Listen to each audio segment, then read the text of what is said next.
C'est le président de la République démocratique du Congo, Félix Antoine Tshisekedi Tshilombo, qui a ordonné au gouvernement congolais d'accélérer la mise en œuvre du Fonds national d'entretien de voies fluviales et ferroviaires, FONEF en sigle. Voilà qui justifie la tenue de cet atelier de 2 jours tenu à Béatrice Hôtel de Kinshasa, organisé par l'Agence congolaise de la transition écologique et du développement durable, ACTEDD en sigle, pour la validation des textes portant création et opérationnalisation du FONEF, explique ici le professeur Jean-Dédier Minengo, coordonnateur adjoint de cette structure. Il y a eu beaucoup de choses qui ont été déjà faites. Aujourd'hui, c'est la dernière étape. Nous avons fini notre travail en tant qu'experts, en tant que techniciens, mais le travail qui reste, c'est au niveau politique. Et si nous, en tant que service spécialisé de son excellence, monsieur le président de la République, nous allons transmettre les textes portant création et opérationnalisation du FONEF au directeur des cabinets pour des dispositions utiles.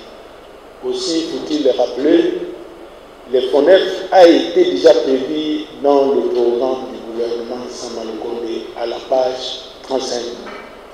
Donc, nous sommes venus faciliter les choses pour que le FONEF, qui était déjà prévu dans le programme du gouvernement, soit mis en place. Il faut aussi avoir le courage de dire que la tâche n'est pas aussi simple telle qu'on le pense. Donc, il y a encore un lobbying important politique qu'il faut mettre en place. Déjà, entre nous ici, on ne voit pas les choses de la même manière.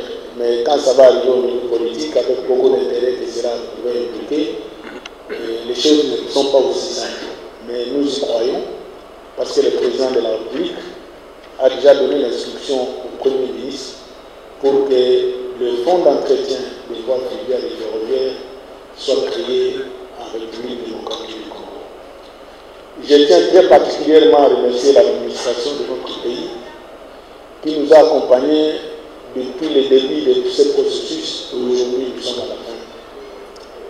Je l'ai toujours dit que si tout dépendait de l'administration de notre pays, le Congo pourrait aller de l'avant. Parce que je vois votre engagement, je vois votre savoir-faire, vous voulez que le Congo avance. Et je reste, peut-être que ce ne sont pas les derniers travaux, avec un sentiment vraiment de reconnaissance et de félicitations à votre endroit, parce que vous avez montré déjà que vous avez un savoir important qui peut aider le Congo à aller de l'avant. Il y a lieu de noter que les rapports de ces 2 jours d'atelier sera déposé auprès du gouvernement congolais pour la mise en œuvre du Fonds national d'entretien des voies fluviales et ferroviaires pour l'émergence de la RDC.